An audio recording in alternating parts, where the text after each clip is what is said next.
শবে কদরের কোনো আমল আছে কিনা, শবে কদরের নামাজের নিয়ম কি, কত রাকাত পড়তে হবে একটু জানাবেন।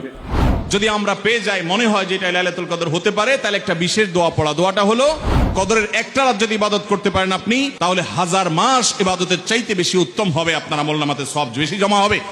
শবে কদরের কোনো আমল আছে কিনা, শবে কদরের আমল আছে ভাই। শবে কদরের সব ধরনের ইবাদতই করার চেষ্টা করতে হবে সাধ্য অনুযায়ী, যেগুলো করা সম্ভব হয়। বিশেষ করে কোরআন তেলাওয়াত করা, দুই রাকাত করে লম্বা কেরাত, লম্বা রুকু সিজদা দিয়ে যতটুকু পারেন নফল নামাজ পড়বেন। বিশেষ পদ্ধতির নামাজ, শবে কদরের নামাজ এত রাকাত, অমুক সূরা এতবার, প্রথম রাকাতে দ্বিতীয় রাকাতে এতবার, এগুলো মন গড়া, এগুলোর কোনো ভিত্তি কোনো হাদিসে নাই। তবে দুই রাকাত করে যত লম্বা রুকু দিয়ে সিজদা দিয়ে অনেক সময় নিয়ে দুই রাকাত নামাজ 5-7-10 মিনিট ধরে যত বেশি সময় ধরে পারেন লম্বা কেরাত রুকুতে নামাজ পড়বেন। এক, তেলাওয়াত বেশি বেশি করবেন, যত সুন্দর করে সম্ভব তেলাওয়াত শুনবেন, শোনাশুনি করবেন, কোরআনকে সময় দিবেন, কোরআন স্টাডি করবেন এই রাতে। আর বিশেষ করে একটা দোয়া আমাদের আয়েশাকে রাদিয়াল্লাহু তাআলা আনহাকে নবী করিম সাল্লাল্লাহু আলাইহি ওয়াসাল্লাম শিক্ষা দিয়েছেন, আল্লাহুম্মা ইন্নাকা আফুউন তুহিব্বুল আফওয়া ফাআফু আন্নি। আল্লাহ আপনি ক্ষমাশীল, ক্ষমাকে ভালোবাসেন, আপনি আমাকে ক্ষমা করুন। আর আল্লাহর কাছে দোয়া, ইস্তেগফার, রোনাজারি, চোখের পানি ফেলা, গুনাহ মাফ চাওয়া, এগুলো করতে থাকবেন। দান সাদেকা করার সুযোগ পাবেন, সেটাও করবেন। অর্থাৎ যে কোনো সাধারণ আমলই করবেন। হাদিসে বিশেষ করে এই দোয়াটার কথা বলা আছে, এটা আমরা লাইলাতুল কদরে পড়ব। শবে কদরের নামাজের নিয়ম কি, কত রাকাত পড়তে হবে একটু জানাবেন। শবে কদরের নামাজের নিয়ম কি, একটু আগে আমরা বলেছি যে শবে কদরের নামাজের আলাদা কোনো নিয়ম নাই। অন্য যে কোনো সময় যে আমরা নফল নামাজ পড়ি, ঠিক একই পদ্ধতিতে আমরা শবে কদরে পড়বো, লাইলাতুল কদরেও পড়বো।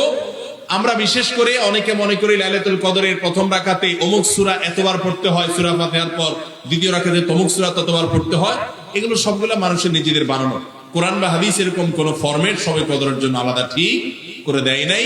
ওইটাকে আমরা আবশ্যক বানালে বরং সেটা বিদআত হতে হবে, বিদআত হতে পারে। আমরা দুই রাকাত করে যত লম্বা সময় পারি, যে কোনো সূরা দিয়ে পারি, আমরা বেশি বেশি করে নামাজ পড়বো শবে কদরে ইনশাআল্লাহ তাআলা। 25 নম্বর আমল হলো লাইলাতুল কদর তালাশ করা। নবী করিম সাল্লাল্লাহু আলাইহি ওয়াসাল্লাম বলেছেন, তাহাররু লাইলাতুল কদর ফিল বিত্রি মিনাল আশরিল আওয়াখির মিন রমাদান।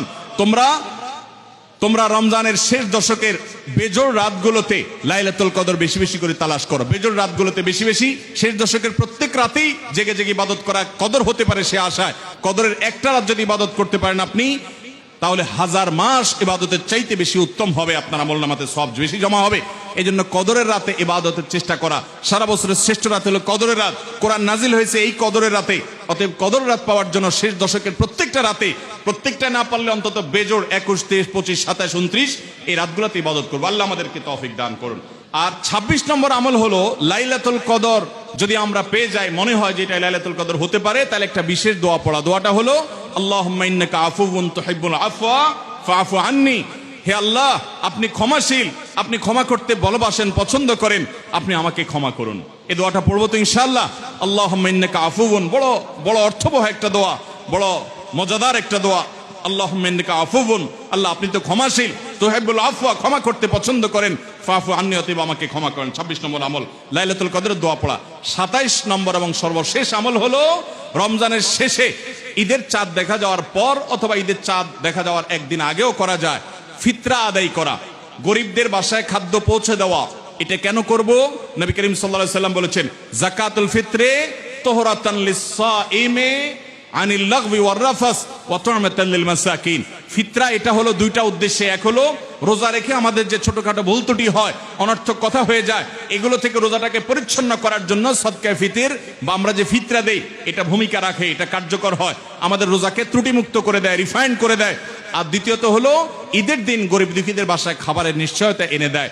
এই জন্য রমজানের শেষ আমল হবে, যেটা দিয়ে রমজানকে আমরা বিদায় দিব, সেটা হলো ফিতরা দেওয়া, ফিতরার আমল করা। এটা আমরা সবাই, পরিবারের যত লোক আছে, রোজা থাকুক কিংবা ছোট বাচ্চা হোক, সবার তরফ থেকে একজন করে মিসকিনকে পুরো দিনের খাবার আমরা দিয়ে দিব। চেষ্টা করবো তো ইনশাআল্লাহ। আল্লাহ আমাদের সবাইকে তৌফিক দান করুন।